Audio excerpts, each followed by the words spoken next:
రాష్ట్ర వ్యాప్తంగా సాక్షి మీడియా మీద వాళ్ళ ఆఫీసుల మీద జరుగుతున్నటువంటి దాడులు దౌర్జన్యకాండ సరే ఇదంతా ఆర్గనైజ్డ్గా జరుగుతూ ఉంది కాబట్టి ముఖ్యమంత్రి నుంచో ఇంకో మినిస్టర్ల నుంచో వీటి మీద ఖండన ఆశించడం అనేది అది పెద్ద పూతవుతుంది.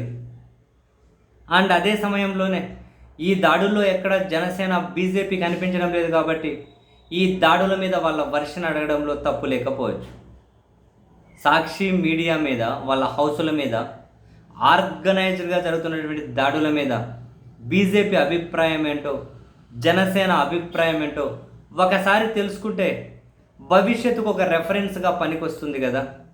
అండ్ మరీ ముఖ్యంగా జనసేన అధ్యక్షుడు ప్రస్తుతం డిప్యూటీ చీఫ్ మినిస్టర్గా ఉన్న అతని రెస్పాన్స్ కూడా ఏంటో చూస్తే, సరే ఇప్పటి వరకు రాజకీయ పరంగా ఆయన ఏమైనా మాట్లాడి ఉండొచ్చు, ఒకదానికి మరోదానికి పొందడం లేకపోయి ఉండొచ్చు, కమిటెడ్గా రాజకీయాలు చేయలేకపోయి ఉండొచ్చు, పూటకో జెండా రోజుకో ఎజెండా ఏదో ఒకటి అట్లా ముందుకెళ్తే వెళ్ళనియచ్చు, పోనీయండి. బట్ ఈ అంశంలో ఈ కాంటెక్స్లో వాళ్ళ పార్టీ ఎక్కడ డైరెక్ట్గా ఈ ఆర్గనైజ్డ్ క్రైమ్లో లేదు కాబట్టి, ఈ ఆర్గనైజ్డ్ అటాక్స్లో లేదు కాబట్టి మరి అట్లీస్ట్ దాని స్పందన ఏంటి?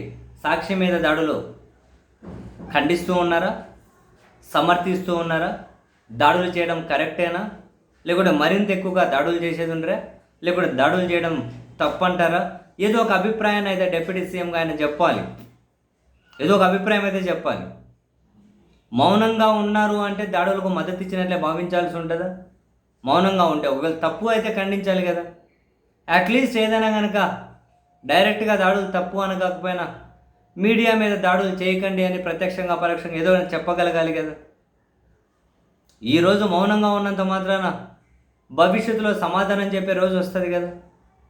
ఈరోజు దాడులు చేసిన వాళ్ళకు రేపు మళ్ళీ అటువంటి ట్రీట్మెంటే కనుక ఎదురైనప్పుడు అప్పుడు వచ్చి నీతి వాక్యాలు చెప్పి ఆవేశపడి డైలాగులు చెబితే పఠించుకునే వాళ్ళు ఎవరు? ఈరోజు అభిప్రాయం ఏంటో చెబితే సమర్థించడమా వ్యతిరేకించడమా ఏదో ఒకటి చెప్పాలి కదా. భవిష్యత్తులో ఇలాంటివి జరిగినప్పుడు అవును అప్పుడు ఆయన స్టాండ్ ఏంటి, ఇప్పుడు ఈయన స్టాండ్ ఏంటి అన్న దానికి క్లారిటీ అన్న రావాలి కదా. ఇప్పుడు ఈ సాక్షి దాడుల్లో ఎక్కడ జనసేన వాళ్ళు పార్టిసిపేట్ చేసినట్లేదు. మొత్తం మీద వాళ్ళ అభిప్రాయం ఏంటో కనుక ఒక సీనియర్ నేతలు కూడా ఎక్కడ మాట్లాడినట్లేరు. నాదేళ్ళ మనోహర్ గారు మరొకరు మాట్లాడతారేమో, కనీసం వాళ్ళ మినిస్టర్లు ఎవరైనా మాట్లాడతారేమో. లేదు, ఇప్పుడు డిప్యూటీ చీఫ్ మినిస్టర్ ఆయన చెప్పాలి అభిప్రాయం. డిప్యూటీ సీఎం కార్యాలయం నుంచి చెబుతారా, లేకుంటే ఆయన వ్యక్తిగత అకౌంట్ నుంచి చెబుతారా, వాళ్ళ పార్టీ అకౌంట్ నుంచి చెబుతారా? ఖండించమని ఎవరు అడగట్లే.